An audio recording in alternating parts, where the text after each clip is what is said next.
A sudden silence from the White House has sparked a storm of speculation, and this time it's all about the health of Donald Trump. Rumors exploded online after the president abruptly canceled all public appearances on a Saturday, an unusual move that immediately raised alarm bells. Congressional lawmakers are now formally demanding a cognitive evaluation of the sitting president of the United States. Not a quiz. Not the kind of test Donald Trump has spent years bragging about, where you point at a drawing of an elephant and tell the doctor how many corners a rectangle has. A real neuropsychological assessment. The kind designed to determine whether the person holding the most powerful office on the planet is actually capable of holding it. And here is what that means. This did not come out of nowhere. Experts in neurology and cognitive health have been raising flags for months, warning that the behavioral patterns we are watching in real time are consistent with dementia and cognitive decline. Now that alarm has moved from medical commentary into official government action. And this is the part that should worry everyone, because it is not just the rambling, it is the content. In recent days alone, this president posted what can only be described as a threat to erase an entire civilization. He shared what amounts to a snuff film on Truth Social. He has been slurring through basic sentences at public events, losing his place mid-thought, struggling to complete a single coherent idea. Look at footage from 2015 or 2016. That man had energy. He had stage presence. He could spar, he could pivot, he could hold a crowd. What you are watching now is not that man. It is someone cognitively unrecognizable from the figure his own voters elected. And we are about to watch the government be forced to officially confront that reality. Let me show you exactly what I mean. Here is 33 seconds from a recent coal industry event in Washington. And I'm proud to officially name the undisputed, when did this come out? Oh, wait, what was that again? Name the undisputed, when did this come out, Mr. Speaker? The undisputed champion of beautiful, clean coal. We have to proceed. Always, I don't use the word coal. It needs a PR job because it had a bad reputation for a while. So we're not allowed to say the word coal anymore. It has to be preceded by beautiful, clean coal. Okay? We're cleaning it up. Very good.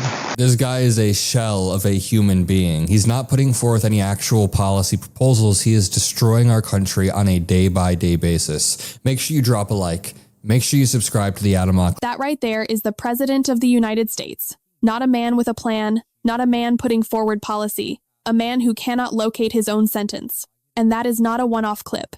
That is a pattern racking up on a daily basis. So let us get into the breaking news. Representative Jamie Raskin, ranking member of the House Judiciary Committee, has now sent a formal written request to the White House physician demanding a full cognitive evaluation of Donald Trump. And we have the actual documents here to walk through.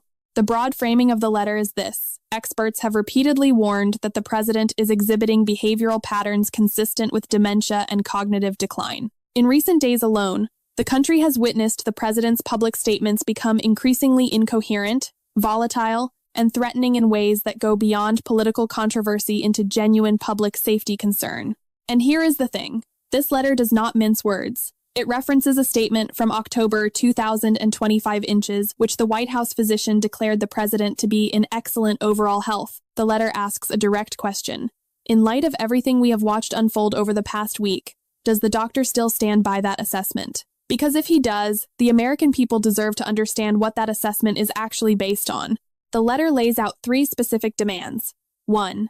Conduct a comprehensive neuropsychological assessment of the president, including a formal cognitive screening instrument, and release the results publicly. 2. Provide a detailed report on the president's current mental and physical condition, including every medication he is taking and any potential cognitive side effects those medications carry. 3. Appear before committee members for a sworn briefing on those findings. The deadline is no later than 5 p.m. on April 27th of this year. That is 17 days from now. And the congressional support behind this push is not a fringe position. More than 73 Democrats have lined up in favor of impeachment proceedings. Roughly 97 have formally called for the invocation of the 25th Amendment by the people surrounding Donald Trump inside the White House. That is the constitutional mechanism that allows the vice president and cabinet to remove a president who is no longer capable of discharging the duties of the office. Let that sink in. Nearly 100 members of Congress are pointing at the people in the room with this president and saying, You already know something is wrong, and it is time to act. Now, to be fair, this request is coming from Democrats, and the White House will frame it as partisan interference. But here is the problem with that. The question of whether the commander-in-chief is cognitively capable of making life and death decisions is not a partisan question. It is the most basic institutional accountability question there is, and the evidence behind it is sitting right there on his own social media feed. And by the way, the White House response to this formal congressional letter, they did not dispute a single piece of evidence. They responded by calling Representative Raskin a stupid person's idea of a smart person. That is the official statement of the executive branch in reply to a documented medical oversight request. Not a rebuttal, an insult. I mean, do you remember when Trump spent weeks mocking Gavin Newsom over learning disabilities, making fun of his dyslexia in public? And then in the middle of that same riff, without seeming to notice, Trump called Newsom the President of the United States. Just said it out loud. Watch this. With a low IQ person, because Gavin Newsom has admitted that he has learning disabilities. Honestly, I'm all for people with learning disabilities, but not for my president. I think a president should not have learning disabilities, okay? And I know it's highly controversial to say such a horrible thing. The President of the United States, Gavin Newsom, admitted that he has learning disabilities, dyslexia, everything about him is... This man is mocking someone for struggling to read while he cannot get through a sentence himself. Go back and watch that again. He literally says the President of the United States and is referring to Gavin Newsom. And it is not an isolated moment. In January of this year, speaking at Davos in front of world leaders, Trump referred to Greenland as Iceland. Not once. At least 4 separate times in the same appearance. 4 times. The President of the United States, Gavin Newsom, admitted that he has learning disabilities, dyslexia. Gavin Newsom is not the president, last time I checked. But here is the next one, and it is somehow worse. Trump told reporters that attacking the Middle East was something we did, and I am quoting here, out of habit. Then he caught himself and added that we did it for good allies in the region. Do not say Israel. And here is another one that barely got covered. In October of last year, at a formal state ceremony in Tokyo, Trump left Japanese Prime Minister Sanae Takaichi standing alone mid-ceremony. He simply walked away. No explanation. Security scrambled. She stood there acknowledging the assembled troops by herself. We don't need oil. We have all the oil we need for ourselves. It's one of the great assets that we have. We have more than double what anybody else in terms of oil production. We're at more than double any other country. So we don't need it, but we did it. It's almost, you could say we did it out of habit, which is not a good thing to do. But we did it because we have some good allies there. We have some great Middle Eastern countries there. Out of habit. We struck the Middle East out of habit. Lord have mercy. The President of the United States just described a military action against a sovereign nation as something we did reflexively, like checking your phone before bed, like taking the same exit on the highway, out of habit. And then his own brain reminded him not to say the quiet part out loud, and he said it anyway. And here is where it gets wild, because the Cole clip and the Newsom slip and the Iran comment, those are the moments that go viral. But let me read you what is actually in this formal request to the White House physician, because the documented behavior is even more alarming than the clip reel. On a Tuesday morning, the president posted on social media that a whole civilization will die tonight, never to be brought back again. That is not political hyperbole. That is the sitting president threatening what legal experts and international observers, including the Pope, have characterized as a potential war crime, a 93 million person country, civilian infrastructure, in a dashed-off post before breakfast. The letter states plainly that this is not simply erratic behavior. It is a pattern of escalation that raises direct questions about whether the person in the Oval Office is mentally capable of making the life and death decisions this office demands. Representative Raskin wrote that the country has, and I am paraphrasing here, indisputably entered the realm of profound medical difficulty and concern. And this is the part that should worry everyone. Trump is the oldest person to ever assume the presidency. Joe Biden was older when he left, but Trump surpassed Biden's age at inauguration. The man currently sitting in that chair is older than any president has ever been on day one, and the alarm being raised right now does not follow party lines. His own former allies, the people who campaigned with him, defended him, built careers around him, are saying publicly that something is wrong. And it is not just political observers anymore. NBC anchor Katie Tur raised the question directly on a live national broadcast, citing fresh polling showing a majority of Americans now doubt the president's sharpness and stability in office. When a mainstream anchor goes on air with that question, backed by survey data, that is a different kind of signal. That is the story moving from the edges to the center. Former Representative Marjorie Taylor Greene said it herself. This is not the same man.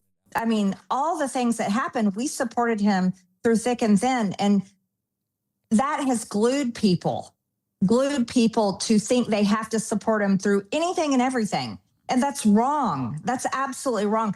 The American people have to open their eyes and deal with reality and deal with truth. And the truth is, look, you may have supported President Trump for 10 years like I did and like you have, but this is not the same man. Okay, these people are opportunists. I mean, she's right that he's not the same man, but this is not the same man that we supported. And he is not doing the thing. That was Marjorie Taylor Greene on InfoWars, telling her audience to open their eyes and deal with reality. The same Marjorie Taylor Greene who spent years as one of the loudest voices in Donald Trump's corner. And now she is standing on that platform saying, this is not the same man. Here is what that actually tells you. When the people who built their political identities around defending this president start saying publicly that something has broken, it is not a conversion moment. It is a calculation. These are people who can read the room. They see a ship taking on water and they are already stepping toward the lifeboats. That does not make them brave, but it does make the signal undeniable. And the alarm is not coming from one corner. Tucker Carlson, who was on the campaign trail for this president in 2024, publicly described the Easter Sunday Post as vile on every level and urged people inside the administration to locate the codes on the nuclear football. That is not a political critique. That is a fear about physical catastrophe. Candace Owens used the phrase genocidal lunatic. Alex Jones, asked on air how to invoke the 25th Amendment against his own guy. Even Alex Jones has hit the wall. Now, here is where it connects to something that got far less attention. A few weeks ago, the White House abruptly canceled all of the president's public appearances on a Saturday. No explanation. No public event. Nothing. Just a brief announcement, released around 11:15 in the morning, that the president would not be stepping out for the rest of the day. No Mar-a-Lago trip. No statement. A single line and silence. What happened next was predictable. Social media lit up. Claims spread that the 81-year-old president had been admitted to Walter Reed. The White House spokesperson came out swinging, insisting the president was working nonstop inside the Oval Office. And officially, that is where it ended. But here is what that silence actually reveals. The public already knows about the October 2025 visit to Walter Reed. The White House confirmed it, said the results were perfect, and described it as a routine scan with advanced imaging. What they did not initially disclose was that it was not an MRI at all. It was a CT scan. The White House physician later clarified in a January statement that the scan was done to rule out cardiovascular issues. That detail came out months after the fact. They also confirmed a diagnosis of chronic venous insufficiency, a circulatory condition affecting blood flow in the legs. The press secretary described it as benign and common in older individuals. Officials attributed visible bruising on the president's hands to frequent handshaking. All of that may be completely accurate, but do not get me wrong. The pattern it creates is this: a White House that releases fragments when pressed, corrects the record only when cornered, goes silent when it can, and asks the public to simply trust the physician who already signed off on excellent overall health, while the rest of the country watches what we have been watching. We are about to find out whether the formal congressional demand for a sworn medical briefing actually moves this administration toward transparency, or whether they simply run out the clock and hope the news cycle buries it. The deadline is real. The documentation is public. Representative Raskin's letter is on record. And the people surrounding this president are going to have to decide, on the record, whether they still stand by their assessment. That answer is going to determine a great deal about what comes next, and we will be here when it drops.